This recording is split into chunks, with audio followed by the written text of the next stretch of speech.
축을 남겨주세요. 아주 오랫동안 마음에 살아왔어요. 이 사람들은 나쁜 친구를 내게 데려오고 죄를 다시다. 참 그 믿음을 가졌구나. 친구여, 너희 죄가 용서되었다. 저 사람은 자기가 누구라고 생각하기에 그런 말을 하는 거야? 그건 하나님을 모독하는 일이야. 너희들은 왜 이런 것들을 너희 마음속으로 생각하고 있느냐? 어떻게 알았지? 너희 생각에는 너희 죄가 용서받았다고 말하는 것과 일어나 걸으라고 말하는 것 중에서 어느 것이 더 쉽겠느냐? 나에게는 죄를 용서해주는 보람이 있는데 내가 너희에게 그것을 증명하고자 한다. 내가 말한다. 일어나서 너희 들 것을 들고 집으로 가라. 뭐지? 내가 나왔네? 치료되었어. 예수님 감사합니다. 하나님 찬양합니다. 와! 놀랍네. 나는 이런 것을 전에 본 적이 없어. 예수님은 기적을 일으켰을 뿐 아니라 그의 가르침에는 하나님의 능력과 지혜가 가득했어요. 너희는 마음을 다하고 목숨을 다하고 뜻을 다하여 주 너희의 하나님을 사랑하게 한다. 너희의 이웃을 너희 몸과 같이 사랑하라. 너희의 적과 너희를 저주하는 자를 사랑하라. 무엇을 먹을지 마실지 입을지 염려하지 말라. 하나님의 하늘의 아버지께서 너희가 무엇을 필요로 하는지 정확히 아시는다. 다른 것보다 하나님의 나라를 먼저 가지고 너희가 필요한 모든 것을 다 채워질 것이다. 나는 좋은 목자다. 좋은 목자는 양에게 생명을 주단다. 어느 날 저녁 예수님과 제자들이 배를 타고 호수를 건너가고 있었어요. 저기 한번 조심해야겠어. 바람이 미치는 사람 있어. 예수님 일어나세요. 배가 가라앉아요. 우리가 물에 빠질 것 같아요. 선생님. 너를 구원하라. 찾아와라. 이분이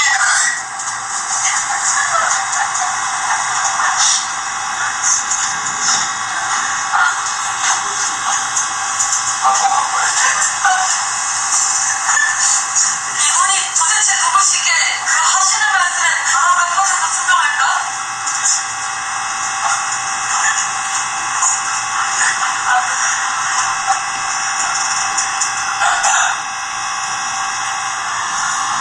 어느 날 사람들이 예수님의 축복을 받기 위해 자기 아이들을 데려오기 시작했어요. 너희 꼬마들 멈춰서라. 주님을 귀찮게 하지 마라. 이분은 아이들이 내게 마음대로 오게 하라. 그들이 내게 오는 것을 막지 마라. 하나님의 나라는 이런 아이들의 것입니다. 내가 진실로 너희에게 말하노니 너희가 이런 아이같이 되지 않으면 하나님 나라에 들어가지 못할 것이라. 그리고 그 어린 아이들을 껴안고 손을 얹어 축복하셨어요. 하루는 다음 여행 때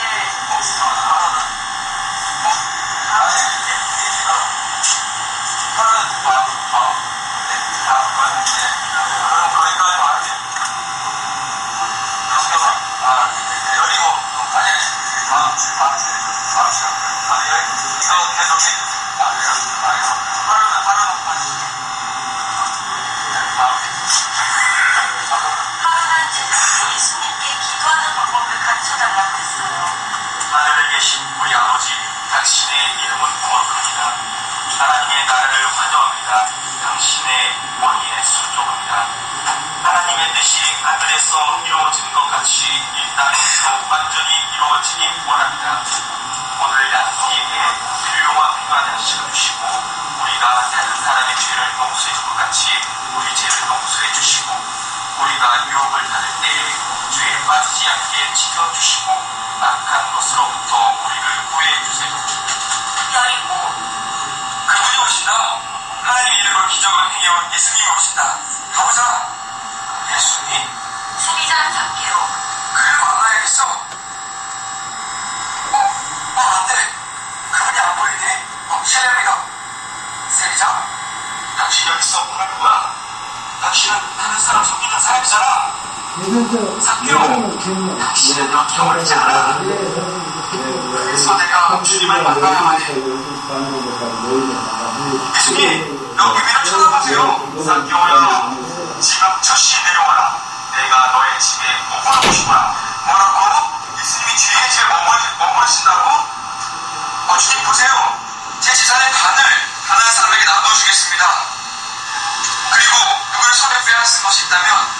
받겠습니다. 오늘 이 집에 구원이 있을 것이다. 내가 온 이유는 이것이 길 잃은 자를 되찾아서 구원이 위해서다. 대단히. 그럴 리가 없어. 오빠가 죽었다니. 내가 예수님께 이 소식을 전했어. 그런데 예수님이 안 오셨네. 마리아, 예수님이 오셨어. 선생님, 주님, 당신이 조금만 더 일찍 오셨으면 제 오빠가 죽지 않았을 텐데. 마르다야, 네 오빠는 하나님의 영광을 위해 다시 살아날 것이다. 나는 부활이고 생명이라. 나를 그의 무덤으로 맡기라. 뭐라고요? 여기 보라. 돌을 옆으로 밀어라. 주님, 우리 오빠는 죽은 지 나흘이 지났어요. 썩은 냄새가 지독할 거예요. 믿음을 가지면 하나님 영광을 볼 것이라고 내가 말하지 않았니?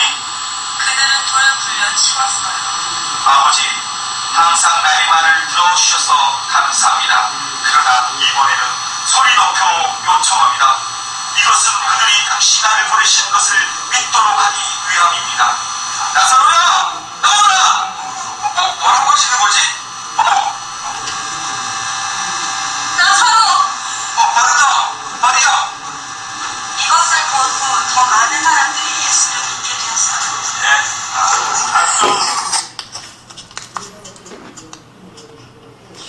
했습니다. 근데 많은 사람들이 신학자들이 질문을 합니다. 교수님께서는 성경에 관하여 연구를 많이 했는데 성경의 진리를 한마디로 말하면 뭐라고 생각하십니까? 라고 물으니까 미소를 지으면서 이렇게 대답했어요. 자, 예수 사랑하심을 성경에서 보았네. 예수 사랑하심은 바로 어디 있어요? 우리가 성경에서 알 수 있잖아요. 이 성경 속에서 하나님도 만날 수 있고 살아계신 예수님도 만날 수 있고 진리의 핵심은 뭐냐면 하나님이 우리를 너무너무 사랑하신다. 이게 한마디로 말하면 하나님의 사랑이었습니다. 성탄의 계절에 그 많은 사람들 머릿속에 떠올리는 생각이 무엇일까요? 교회 다니는 사람이가 안 다니는 사람이 간에 하루는 일단은 쉴 수 있다. 지금 연휴로 사람들 많이 빠져나갔어요. 누군가 선물을 주고 받는다는 것이고 좀 더 생각하면 뭐 말구유엔 누인 뭐 아기 예수 뭐 이런 얘기 또 아기 예수의 평온한 뭐 모습 보요한 밤 거룩한 밤 징글벨 우리 미국의 손녀딸 라비하고도 징글벨 이걸 또 노래도 같이 부르면서 좋아하고 미국의 그 아이는 춤추고 나 노래하고 그랬는데요. 문제는 이 아기 예수가 결국은 장차 우리 인류를 구원할 구세주라 하는 사실을 우리가 압니다. 그래서 동방박사 세 사람이 멀리서부터 그 메시아를 기다리다가 너를 따라와서 황금과 유황과 몰약을 들고 그 구유의 마구간에 누워있는 그 예수님께 찾아와서 경배한 것은 장차 그가 인간을 죄에서 구원할 하나님의 아들 메시아이기 때문에 그렇게 됐던 것입니다. 하나님은 늘 책망하면서도 우리 잘못을 책망하면서도 소망을 주시는 하나님인 것을 감사합시다. 이사야서를 보면 1장부터 12장까지는 하나님이 타락한 하나님의 백성 유다 백성에게 굉장히 그 책망을 하는데 그 7장부터 12장까지 보면 책망하시면서도 그 백성들에게 하나씩 소망의 빛을 던져주시는 것을 볼 수 있는데 그건 바로 장차 너희의 구원자 너희의 못된 너희들을 구원할 소망의 주님이 아기로 태어날 것을 이사야가 예수님 탄생 700년 전에 예언하는 겁니다. 10장 14절의 같이 읽어볼까요? 시작. 그러므로 주께서 친히 징조로 너에게 주실 것이다. 그러나 처녀가 잉태하여 아들을 낳을 것이요 너희 이름을 임마누엘이라 하리라. 또 8장 14절을 같이 읽어요. 그가 거루가 태할 곳이 되리라. 그러나 이스라엘의 두 집에 넘치는 돌 걸리는 반석이 될 것이며 예루살렘 거민에게는 함정 올무가 되리니 많은 사람이 그로 인하여 거칠 것이며 넘어질 것이며 부러질 것이며 걸릴 것이며 잡힐 것이니라. 아멘. 무슨 말이냐면 한 아기가 태어났는데 그 구세주가 인류에게 소망이고 구원이 맞지만 어떤 사람들은 그 예수님 때문에 이 아기 때문에 뒤집어지고 넘어지고 쓰러지고 멸망을 당할 수도 있다 이 말이죠. 하나님의 사랑과 하나님의 거룩함이 함께 예수님 속에 나타나 있는 것입니다. 그런 의미에서 지금도 우리는 예수를 믿어서 정말 하나님 사랑 받아들여서 구원받으세요라고 간절하게 세상에 외치고 있지만 얼마나 많은 사람들은 오히려 하나님께 얻어맞아가지고 쓰러지고 파멸하고 멸망하고 죽어가는지.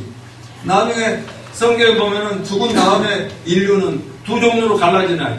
영원히 멸망을 받아 지옥불에 고통받을 인생들과 또 바로 구원받아서 영생 복락을 새하늘과 새 땅에서 누릴 이런 두 분으로 이렇게 갈라지는 걸 볼 수 있어요. 뭐 어떻게 결정이 되느냐. 예수를 믿는 자는 영생을 얻는 것이고 믿지 않는 자는 멸망을 당한다고 분명하게 성경이 얘기하고 있습니다. 그러니까 우리가 무조건 성탄절이면서 그냥 예수 믿으세요. 하나님의 평화를 누리세요. 그런다고 해서 되는 게 아니에요. 여전히 그 말 앞에 아멘으로 영접하는 자는 구원이고 영원한 소망을 갖게 되고 계속 거부하는 사람은 멸망을 당할 수밖에 없는 것입니다. 안타까운 현실이죠.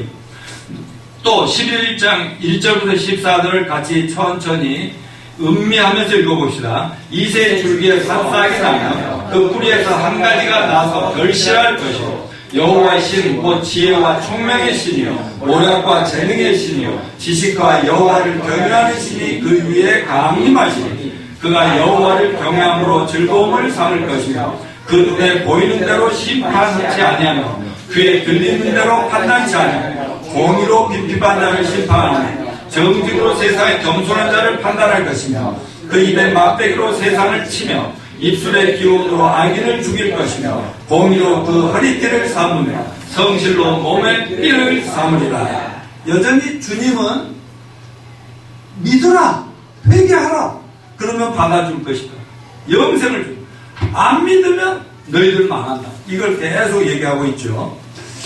자, 우리가 예언서들을 읽어보면 우리 하나님은 하나님의 백성들이 너무나 잘못하면 책망을 하시는데 책망만 하시는 게 아니라 중간중간에 늘 은혜와 소망과 희망과 구원의 메시지를 던지는 걸 볼 수 있어요.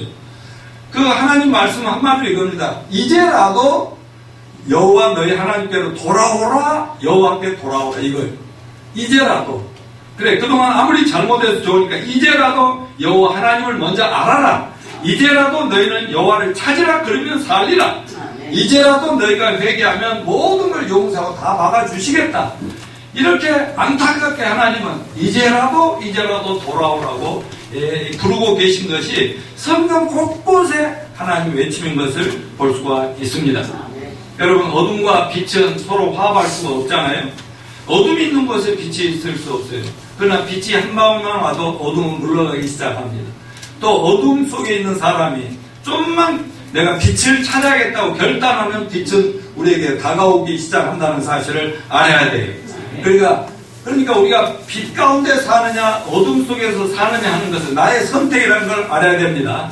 우리가 빛으로 나오기로 결단할 때 우리에 대한 하나님의 사랑은 이렇게 빛으로 나타나기 시작합니다. 그래서 어거스틴이라는 분은 이렇게 죄를 정의했어요. 죄가 뭐냐? 죄가 하나님의 계획이나 예정에서 벗어난 우리의 삶이다. 그래서 죄라는 말의 정의를 보면 타겟에 서서 벗어났다는 거예요. 화살을 쏘는데 저기다 정조준에 쏴야 돼. 엉뚱한 데로 가면은요, 그거를 죄라고 그렇게 해요. 하나님은 우리가 이렇게 살아야 된다라고 길을 정하는데 자꾸 곁길로 빠져나가면 그게 바로 죄가 되는 겁니다. 하나님께서는 어두운 가운데 가는 모든 인간들에게 빛을 비추시고자 하는 계획으로 예수 그리스도를 보내주셨는데 이를 계속 거부하고 어둠 속에 머무는 그 자체가 죄라는 것을 알아야 됩니다. 오늘 우리 함께 읽었던 이사야서 9장 6절의 교훈은 성탄의 주인공인 예수 그리스도, 그분의 정체가 뭐냐 하는 거죠. 1절을 보면은요, 전에 고통하던 자에게는 더 이상 흑암이 없으리로다, 그런 말씀을 했어요.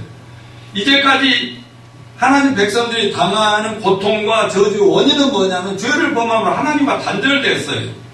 하나님 바라보고 살면 그 빛 가운데 인도를 받아서 밝게 살 수 있는데 자꾸 세상의 유혹을 받아서 자꾸 하나님께 등 돌리니까 하나님은 돌이키게 하기 위해서 계속 책망하고 매를 때리고 징계를 할 수밖에 없는 것입니다.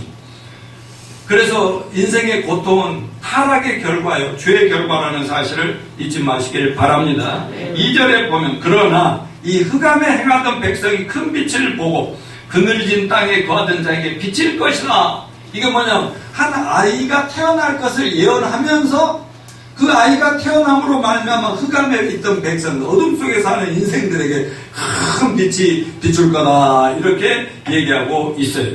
근데 여러분, 하나님의 사랑의 빛, 은혜의 빛은 멸시천대가 큰 곳에서부터, 어둠이 깊은 데서부터 비추인다는 사실을 잊지 마시길 바랍니다. 하나님께서 그의 백성 이스라엘과 유대를 징계하십니다. 자, 이스라엘이 원래 한 나라였어요. 그런데 유다 나라와 북쪽 이스라엘과 남쪽 유다로 이렇게 갈라져요. 너무나 자꾸 하나님 백성이라도 인간이라 타락하고 잘못하니까 하나님이 징계를, 두 나라가 갈라져 버려요. 분열을 합니다. 북이스라엘, 남쪽 유다. 그런데 북쪽 이스라엘이 좀 더 악했어요.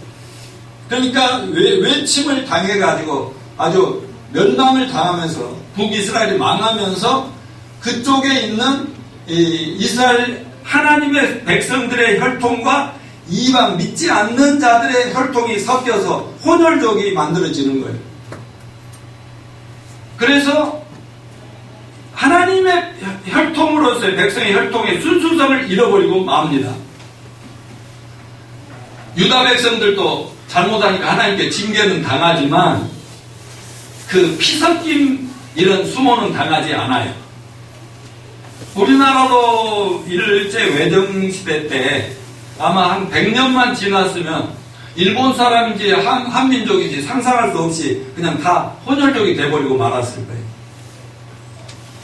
유대 백성들은 유다 민족, 남쪽 유다 백성, 그래도 하나님이 순수성을, 혈통의 순수를 보존해뒀다. 그래서 같은 뿌리지만, 같은 하나님의 백성 아브라함의 후손이지만 북쪽 이스라엘 출신들은 나중에 혼혈족이 돼가지고 유다 백성들이 이렇게 말합니다. 저 개나 돼지 취급을 한다. 그게 나중에 예수님 당시에 사마리아인들 아시죠? 사마리아는 이스라엘의 뿌리이면서도 그들은 완전히 이 유대인들로부터 사람 취급을 받지 못했던 사람들입니다. 그런데 예수님이 탄생하셔서 공생애를 시작할 때 공생의 시작은 북왕국 이스라엘 북쪽 갈릴리 해변 주변 지역인 납달리와 스불론이라는 땅에서부터 하나님의 은혜는 시작이 되더라 하는 것입니다. 납달리 지방 가보나움에서 백부장의 종을 고쳐주시고 회당장 야이로의 딸이 병들었을 때 일으켜 세우시고 시몬 베드로의 장모님 병을 고쳐주십니다.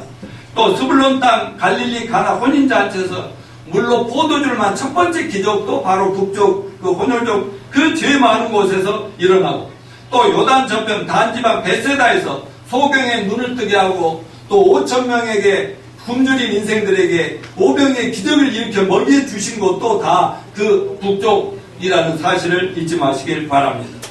여러분, 오늘날에도 주님은 죄가 많은 곳에 은혜가 넘친다고 했어요. 예, 죄 많은 곳에 하나님은 더 깊은 관심과 애통함과 사랑을 가지고 다가오신다는 사실을 잊지 마시길 바랍니다. 그럼 오늘 태어날 아기가 누구인가? 아까 보니까 다시 한번 읽어볼까요? 시작. 이는 한 아기가 우리에게 낳고 한 아들 우리에게 주신 바 되었는데 그 어깨에는 정사를 메었다 그랬어요. 한 아이가 태어났는데 태어난 아기 위에 정사, 가버먼트, 큰 권력, 권세가 메어져 있더라. 다스리는 자, 세상을 다스리는 왕으로 오신다. 그걸 얘기하고 있고요. 미가서 5장 2절에도 보면 예언서인데요. 베들레헴 에브라다야 이스라엘의 다스릴 자가 나오실 것이다. 베들레헴에서 예수님이 태어날 거라고 예언한 미가는 그분이 아기로 태어나지만 그분이 온 인류를 통치하는 정권을 가진 권력자라고 말씀을 하고 있는 것입니다. 여러분, 오늘 본문에 보면 아기로 태어난 우리 주님의 여러 가지 이름이 5가지나 나오고 있어요. 그 이름 하나하나에 하나님이 우리를 향해서 어떻게 사랑하시고 어떤 축복을 예비하셨는가가 다 들어있다고 믿습니다. 먼저 우리가 두 주간에 걸쳐서 살펴본 예수의 이름 두 가지 공부했죠. 첫째는 예수. 무슨 뜻입니까? 예수 무슨 뜻이에요?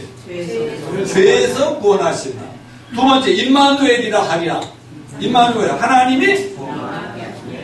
하나님의 자녀들과 항상 함께 하신다는 그런 의미가 됩니다. 그러니까 성탄, 즉 예수 그리스도 탄생이 모든 인류에게 어마어마한 축복이고 최고의 선물이 기쁜 소식이 될 수밖에 없는 것은 전 인류가 타락해서 어둠 속을 헤매고 있는데 예수님이 죄에서 구원하러 오셨다는 이 소식보다 기쁜 소식은 없는 것이다 이겁니다. 여러분 인간이 왜 불행한가? 저는 자주 얘기합니다. 불행과 저주의 근본 원인은 죄라는 사실을 절대 잊지 마시기 바랍니다. 여러분 저 바이러스 하나가 들어오면 우리 이한이도 이제 거의 나아가는데 막 콧물 줄줄 흘리고 온몸이 막 귀찮고 아프고 또 어른들 같으면 누워서 몸살하고 그러잖아요. 이 바이러스를 때려잡아야 되는데 거기에다가 밖에다가 무슨 다른 일을 해가지고 된 게 아니다는 거죠. 그렇기 때문에 예수님이 우리를 죄에서 구원하시고 예수님을 믿음으로 죄사함을 받은 사람에게는 하나님이 함께 해주시겠다. 아멘. 여러분 하나님이 함께하면 그 이상 뭐 대박이 없잖아요. 아멘. 아니 세상에 제일 큰 많은 것을 가지신 분, 모든 권력을 가지신 분, 모든 걸 가지신 그분이 나를 죄에서 구원해서 하나님의 아들 딸로 삼으시고 하나님의 모든 걸 다 주시겠다는데 이보다 큰 축복이 어디 있느냐 그 말씀이에요. 그러니까 이 두 가지만 우리가 알고 믿어도 인생 대박인데 오늘 또 만화 성경에서 아까 나왔잖아요. 마가복음 2장에 맨 먼저 중풍병자 한 사람을 그 평생 중풍병으로 누워서 사는데 그 친구들이 그 중풍병자를 데려왔잖아요. 사람이 너무 많으니까 꾀를 부려갖고 그 옥상으로 올라가서 옥상에 유대 나라에는 옥상에 문이 열려 있어요. 그래서 옥상에서 이렇게 줄을 달아가지고 그 중풍병자를 내리세요. 그 친구들의 믿음을 보시고 그 예수님이 중풍병자를 고쳐주시는데 어떻게 얘기하십니까? 내 죄사함을 받았느니라. 먼저는 죄사함을 얘기합니다. 죄사함. 그러니까 옆에 사람들이 뭐라 합니까? 아니 저 인간이 누구길래 죄를 용서하시는, 죄는 하나님만 용서하실 수 있는 건데 신성모독가 아니냐. 그러니까 예수님 뭐라고 그래요?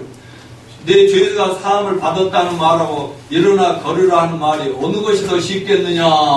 이 말씀이 무슨 뜻인지 아십니까? 여러분 네 죄사함을 받았냐. 예를 들어서 한우영 자매님 죄사함을 받았느니라. 나는 그럴 권리가 없어요. 그 말하고 갑자기 막 타우펠리스 집에 이사 와서 당장 거기서 얘기를 살아라. 어느 것이 더 쉽겠어요? 아니요, 내가 능력이 진짜로 많은 그 목사면 뭐든 집을 다 사줘버리지. 예를 들어서 우리 합의하에 그러면은 어떻게 돼요? 그거는 눈에 보이잖아요. 근데 죄사함 받았느냐 이거는 보여요, 안 보여요? 안 보여. 그런데요, 이 두 가지 다 사실은 어려운 얘기지만 하나님께는 어려운 얘기 아닙니다. 여러분 하나님은 죄를 용서해 줄 수 있어요. 또 하나님은 병도 고쳐줄 수 있어요. 그런데 먼저 죄를 사해 주시고 그 다음에 일어나 걸어라 매트 들고 가라 그랬어요. 그러니까 죄 사함을 받는 이것이 인간이 근본적으로 사는 길이고 그 다음에 이 생활의 문제, 육체의 문제 이런 거는 그 다음 문제다 이겁니다. 그래서 이 순서가 중요한 거예요. 그래서 죄사함 받았느냐 하고 그 다음에 저분이 누구길래 하나님이시니까 자 일어나 매트 들고 침대 들고 집으로 가라 이렇게 얘기하잖아요. 그래서 너무 놀래버리지 않습니까? 또 세리 삭개오와 오늘 삭개오 얘기 나왔잖아요. 이 삭개오는 그 당시가 로마 압제하에 있었던 시대이기 때문에 오늘날로 말하면 우리나라가 일본 압제하에 있을 때거든요. 근데 우리나라도 일제 앞제비 노릇을 하면서 축제하고 권력 잡고 이런 사람들이 있었거든요. 그처럼 그 당시 삭개오라는 사람도 걔는 너무 짝달막하고 볼품이 없는데 바로 이제 로마의 앞제비가 돼서 백성들의 막 세금을 탈취하고 막 사기치고 막 압제하고 이런 데 앞장서요. 그러니까 그 민족의 배신자요, 민족의 왕따가 될 수밖에 없었다 그 말입니다. 그래서 많은 사람들이 예수님 계신 곳에 막 몰려갔는데 이 키도 작아가지고 예수님 보이지도 않나. 사람이 얼마나. 그래서 뽕나무 위에 높이 올라가가지고 그랬더니 벌써 예수님은 그걸 알고 삭개오야 내려놓으라. 오늘 내가 너희 집에 머무르리라. 너무 저거 뚜루룩 내려와서 집에 달려가가지고 막 다 귀한 손님 오신다. 주 잔치를 벌려라. 그리고 동네 친구들, 자기 친구들이야 봐야 다 세벨이들 뭐 그런 앞제비들 죄 많은 인생 다 불러다 놓고 그분이 오실 때 웰컴하고 환영해가지고 그때 예수님께서 그 가족 세리와 그 가족들과 거기 함께 했던 모든 동료 친구들 구원해 주십니다. 그런데 어떤 일이 일어난가 보세요. 예수님이 그 집에 딱 들어간다고 할 때 영접하는 거예요. 이게 예수를 믿는 거예요. 믿고 그분을 의지하고 그분에게 소망을 거니까 영접하지. 아니 내가 뭐 저런 사람 뭐하러 영접하겠어요? 안 그래요. 근데 영접했다는 자체가 벌써 예수님에 대한 믿음이 있어요. 예수님이 그 세리의 삭개오 제 용서했겠어요? 했겠어요? 당연히 쟤는 예수님 오신 목적이 죄에서 구원이니까 용서해주고 가족들 용서해줘요? 안 해줘요? 다 용서해주죠. 용서해주시고 그랬더니 어떤 변화가 옵니까? 삭개오가 이럽니다. 주님 너무 감사해서 내가 다른 사람들 착취한 것들 다 이제 다 갚아주겠습니다. 내 재산을 풀어가지고 다 빚진 자들 다 버려주고 내가 정말 억울하게 했던 사람들도 다 갚아주고 다 나누겠습니다. 이런 변화는 죄에서 구원받으면 변화가 오는 거예요. 아멘입니까? 우리가 뭐 불교처럼 말이죠. 뭐 고행하고 수행하고 이래서 사람이 변한 게 아니라 예수님이 누군지를 알고 그 회개하고 믿음으로 죄 용서를 받고 하나님 은혜를 받고 나면 이상하게 사람이 성격도 바뀌고 성질도 바뀌고 인격도 변화되고 삶의 환경도 다 바뀌어가면서 예수님처럼 살게 된다. 이런 원리를 오늘 본문에서 볼 수가 있어요. 그런 본문에서 예언한 구세주 이름 하나씩 살펴볼 때 우리가 정말 예수님을 믿는다는 것이 얼마나 큰 축복받은가를 알 수가 있을 것입니다. 왜냐하면 이름을 보면은 그 사람이 어떤 사람이 되기를 원하는가를 부모님이 다 알고 전해줬잖아요. 혹시 여러분 어제 크리스마스 이브라 오늘 좀 졸릴 수도 있는데요. 제가 여러분 잠 깨려고 한마디 해볼게요. 제 이름이 뭐예요? 향모. 무슨 향자냐면 향기 향자에 모범 모자요. 그러니까 여러분 딱 보면 내가 얼마나 모범적이야. 얼마나 훌륭한 목사야. 그 훌륭한 남편이고 얼마나 훌륭한 사람이야. 그러니까 막 아름다운 향기가 팍팍팍 날리죠? 아니, 김동일 형제 끝나고 남어. 나 맛있는 거 한번 가져왔어. 아멘. 여러분 지금 안 믿고 비웃고 있잖아. 아니, 농담도 못해요? 저는 인간이기 때문에 이름값을 못하고 살 때가 있어요. 그래서 예수님이 필요하고 구원을 받았어요. 그런데 예수님의 이름은 저 자매님은 전혀 그렇지 않은데 왜 저렇게 말씀하시냐고 막 물어보네. 예수님은요 이름대로 사신 분입니다. 이름대로 복을 주신 분임을 믿으시길 바랍니다. 자, 첫째 이름이 뭐예요? 김효자라. 영어로 합시다. 영어로 wonderful이라고 그래서 wonderful. Jesus is wonderful. 예, 동정녀 탄생 자체가 wonderful이고 말이죠. 마음간에서 태어난 자체, 공생에 살아가면서 일으켰던 수많은 기적들이 역사가 바로 wonderful이고 그분의 죽으심이 죄가 하나도 없는데 처참하게 죽은 그 사실 자체가 wonderful이고 무덤에 묻었다가 3일 만에 살아난 부활이 진짜 wonderful이에요. 하늘로 40만 승천하신 건 원더풀이고. 그래서 예수님 만나면 인생이 원더풀하게 되는 거예요. 근데 이상하게 예수 믿는 연륜이 쌓아가고 나이가 들어갈수록 원더풀하는 겁니다. 저는 우당 선생님 여기 계시지만 처음 만날 때하고 지금하고 얼마나 다른지 몰라요. 죄송합니다, 우당 선생님. 하나님께 영광 돌리려고 우당 선생님을 좀 활용을 하겠습니다. 처음 만났을 때는요, 뭐 청담동에 좋은 집 있고 부자고 아주 멋지고 막 대단한 분이었어요. 학벌 좋지 뭐 사회적인 명망이 대단하십니다. 뭐라는 줄 아세요? 제가 살짝 전도하느라고 이렇게 식사하러 가면서 그 기억하실지 몰라. 예수님 부활절이 다가오는데 부활을 뭐라고 생각하십니까? 했더니 그 경제 부흥이라든가 뭐 이렇게 뭐가 부활하고 뭐 이 말은 제도의 부활이 국회가 좀 새롭게 변화되고 뭐 이런 얘기를 정치하셨던 분이고 그래서 글 쓰신 분이고 그래서 그런 얘기 하는데 지금은 그러니까 아니요 예수님이 무덤에서 돌아가셨다고 부활했다고 합니다. 막 슬쩍 전도를 하는 거예요. 그런데요 지금은요 저보다 믿음이 더 좋습니다. 성경을 계속 메시독을 하십니다. 4시간 걸려서 여기까지 불편한 몸 이끌고 오십니다.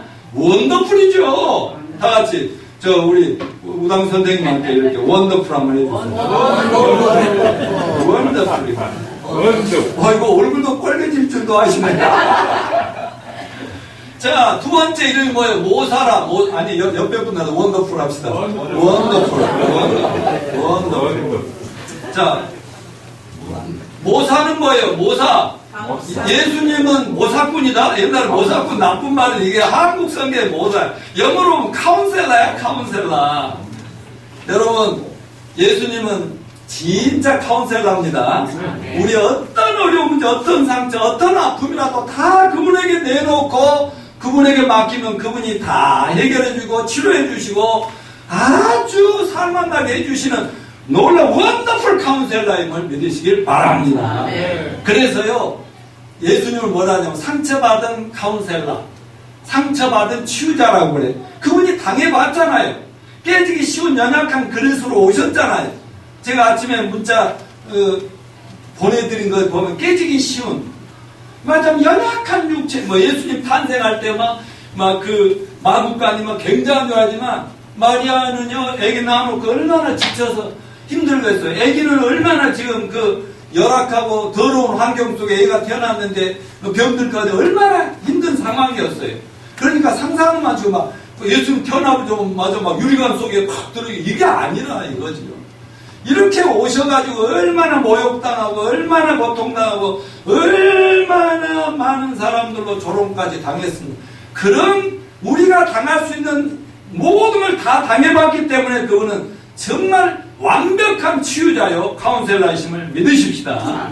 그래서 우리가 어려움이 생기고 힘들 때마다 세상 찾아 헤매지 마시고 누구 앞에? 주님 앞에 나와서 주님 앞에 무릎 꿇고 주님 앞에 모든 걸 아뢰고 막 기도로 아뢰다 보면 눈물이 나고 어쩌도 하나님이 다 해결해 주신다고 저는 확신합니다. 셋째로 뭐예요? 전능하신 하나님. 여러분 영어를 너무 잘해가지고 한글부터 하십니다. 전능하신 하나님입니다. 이게 올마이티가 하셔. 올마이티가 마이티가 힘셈인데 올마이티야. 그냥 못하는 것이 없으셔. 이 올마이티 전능하신 하나님 속에는 언제나 전지전능하다고 말을 하죠. 모르는 게 없으시고 못하는 게 없으신 하나님. 오늘 다 보셨잖아요. 중풍병자도 가지고 눈먼 소경도 그냥 말씀으로 또 아니로 손에 흙만 묻혀도 나서버리고 말이죠. 죽은 나사로도 그냥 나오너라 하니까 다 살아나시고 이런 전지전능하신 하나님이신 걸 믿읍시다. 그러니까 저와 여러분 우리 교회 형평과 사정 여러분의 사정 주님이 다 아십니다. 다 아시기 때문에 그분을 의뢰하면 주님이 다 해결해 주신다는 걸 믿으시길 바라요. 그런데 왜 오늘 했으면 내일 해주고 그러면 세상 다 믿을 거예요. 하나님은요 장난하려고 오신 거 아니에요. 사기치시는 거 아니에요. 우리를 먼저 사람부터 만들어 가시는 겁니다. 사람이 되는 거예요. 여러분 얼마나 축복받고 얼마나 많이 가졌느냐가 중요해요. 사람 됨됨이가 중요합니다. 예, 우리가 성경은 먼저 사람을 구원해 사람을 만들고 하나님 사람이 된 것만큼 부어주셔서 하나님 영광을 드러내게 하신다는 사실을 잊지 마십시오. 네 번째, 영존하신 아버지라. 영어로 뭐라고 하는데? Everlasting Father라고 합니다. 영원히 존재하시는 아버지시다. 요한복음 14장에서 빌립이 예수님께 하나님 아버지를 보여주세요 라고 하니까 이리 와, 조용히 엄마 앞에 앉아도 아니면 그 조용히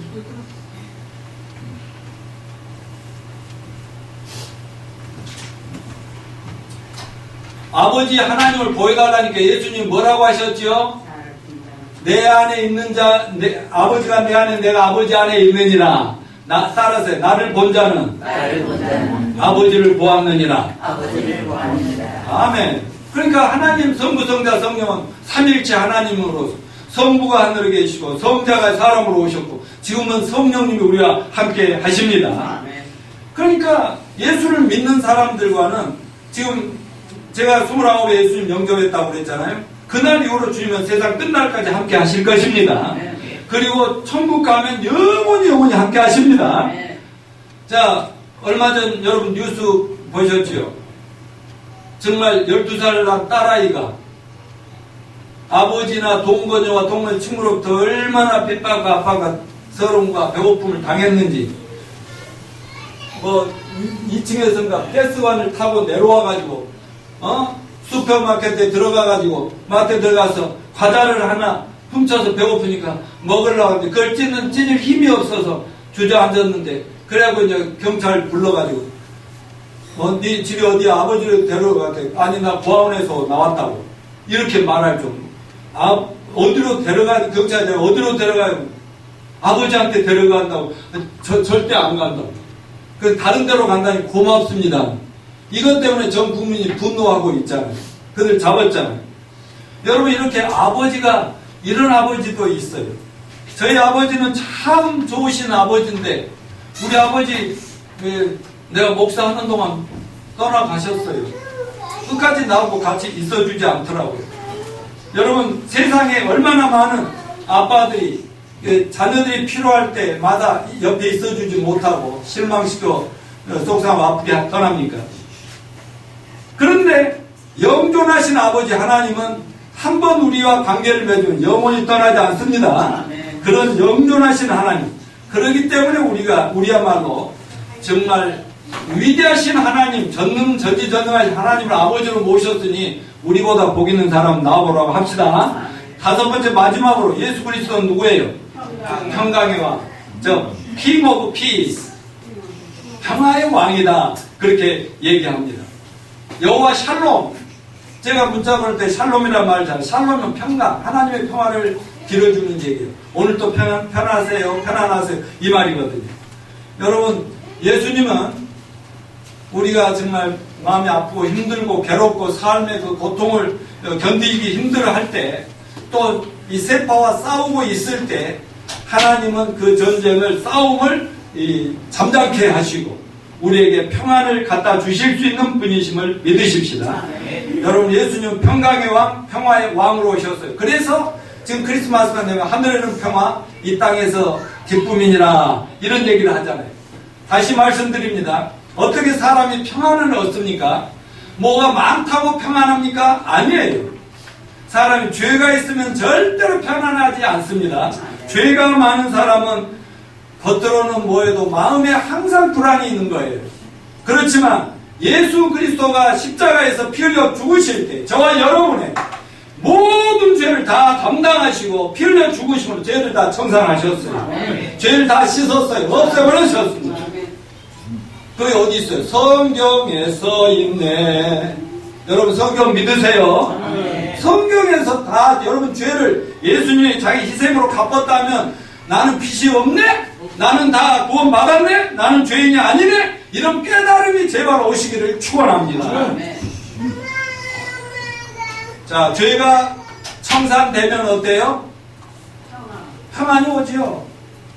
그러니까요, 암으로 죽어가다도 죄사함 받은 것을 확신하면 평안히 죽음을 맞이할 수가 있어요. 아무리 지금 사업이 망가져서 우리 장로님처럼 막 기도원에 들어가가지고 가서 그냥 은혜 받으니까 지금 당장 막 빚주고 막 사업 친구의 투자가 다 망했지만 거기서 예수님 만나서 마음 평안을 얻으니까 돈이 지금 당장 부가 회복이 안 돼도 기쁘더라 그 말이. 그래 지금까지 예수님 따라오고 살고 계시지 않습니까? 네. 여러분 제사함 받은 사람의 마음에는 하나님의 평강이 계시는 겁니다. 그래서 하나님의 평화를 피스 오브 갓이라고 해요. 하나님의 평화가 우리가 언제 오느냐? 피스 위드 갓이에요. 위드 갓. 하나님과 평화를 누리며 화목을 하면 우리가 하나님의 평강을 누리게 된다는 사실을 잊지 마십시다. 자, 산타클로스에 대한 오해가 많은데 여러분 만화에도 있었는데요. 이 산타클로스는 원래 실제하는 인물입니다. 우리 그거 한번 읽어봐. 산타클로스란 누구인가? 네. 하얀 수염에 빨간 옷, 튀어나온 배와 수많은 장난감, 유쾌한 노인 성 니콜라스라고도 알려진 산타클로스는 세상에서 가장 유명한 사람 중에 한 명입니다. 그런데 그의 이야기는 진짜 있었던 사람의 이야기라는 것을 아세요? 그는 사실 술록, 사슴, 꼬마 요정들과 북극에 사는 사람이 아니랍니다. 니콜라스는 서기 270년경 오늘날의 터키 지역의 부유한 가정에서 태어났습니다. 그의 가정은 예수님을 잘 믿고 있었습니다. 니콜라스는 성경에서 한 부자에게 하신 예수님의 말씀에 마음에 감동이 되었습니다. 너의 가진 것을 팔아 가난한 자에게 주라. 그의 부모님이 전염병으로 갑자기 돌아가신 후 니콜라스는 자기가 받은 유산을 아프고 괴로운 사람들을 위해 사용하기 시작했습니다. 그는 어린 아이들을 사랑하는 넓은 마음을 가진 사람으로 알려져 있습니다. 예수님을 사랑하고 다른 사람들을 잘 돌보는 니콜라스의 실제 이야기는 1823년에 쓰여진 크리스마스 이브라는 시 속의 재미있는 주인공으로 바뀌어 태어난 것입니다. 같이 읽어봐요. 여러분도 이 다음에 산타클로스를 보게 되면 크리스마스는 나눠주는 날이라는 것을 기억해 보세요. 하나님이 우리에게 아들 예수님을 주신 것이 나눠주기의 시작입니다. 그리고 우리는 예수님의 사랑을 이웃에게 베풀어 나눠주기를 계속합니다. 근데 이 말씀 들을 때 나도 그렇게 부자면 나눠주고 살겠다라고 생각하시니까 나는 그 대신 없다? 아니에요. 오늘 5가지 예수님, 아니 7가지 예수님. 자, 예수님 죄에서 구원자. 2번째 임마누엘. 다시 뭐예요? 3번째 원더풀. 그 다음에 카운셀러, 올마이티 갓, 에버라스팅 파더. 또 뭐예요? 피스, 갓, 킹 오브 피스. 이렇게 이 정도 가지셨으면 나눠줄 거 많죠? 예, 사람들은 꼭 물질 줘서 좋아하는 게 아니라 마음의 평안을 얻을 수 있는 그 기쁜 소식, 복음을 전해주면 나중에 평생 그 은혜를 잊지 않는다는 사실을 잊지 마시고 열심히 나눕시다. 자, 이제 일어나셔서 우리 찬송